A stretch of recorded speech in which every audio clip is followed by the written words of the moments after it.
မိတ်ဆွေတို့က professional ကြကြအတန်ဖမ်းခြင်းနဲ့ဆိုရင်ဒီအချက်တွေကိုသိထားဖို့လိုပါတယ်ကျွန်တော်ကတော့ online လို့ခေါ်ပါတယ်လက်ရှိကျွန်တော်ကလောလောဆယ်မှာ audio engineering နဲ့ music production class တွေကို online နဲ့သင်ကြားပေးနေတယ်လို့ပြောလို့ဖြစ်ပါတယ်ပထမဆုံးချက်ကတော့မိတ်ဆွေက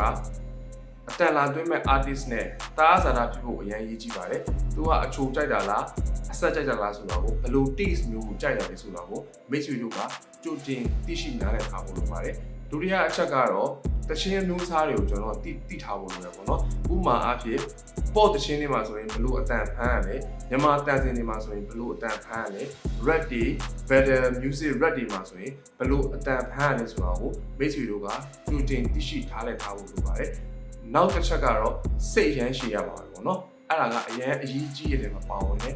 စိတ်ရှည်မှာကျွန်တော်တို့ကအတန်ဖမ်းတဲ့အ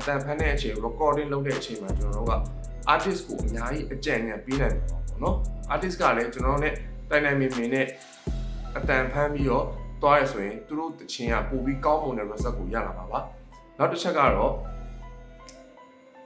အတန်စပြီးတော့ဖမ်းတော့မယ်ဆိုရင်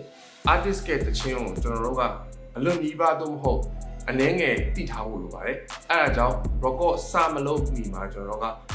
artist ကိုတချင်းကိုအစအဆုံးတစ်ခေါက်ကိုစုပ်ခိုင်းနေချင်ပါတယ်အကြမ်းမြင်ပေါ့နော်အဲ့ဒါမှကျွန်တော်တို့ကဘယ်က hook လဲဘယ်က verse လဲဘယ်က pre လဲဘယ်က call လဲဆိုတော့ကိုအတန်ဖိုင်း engineer ကကောင်းကောင်းသိရှိနားလည်ထားဖို့လိုပါတယ်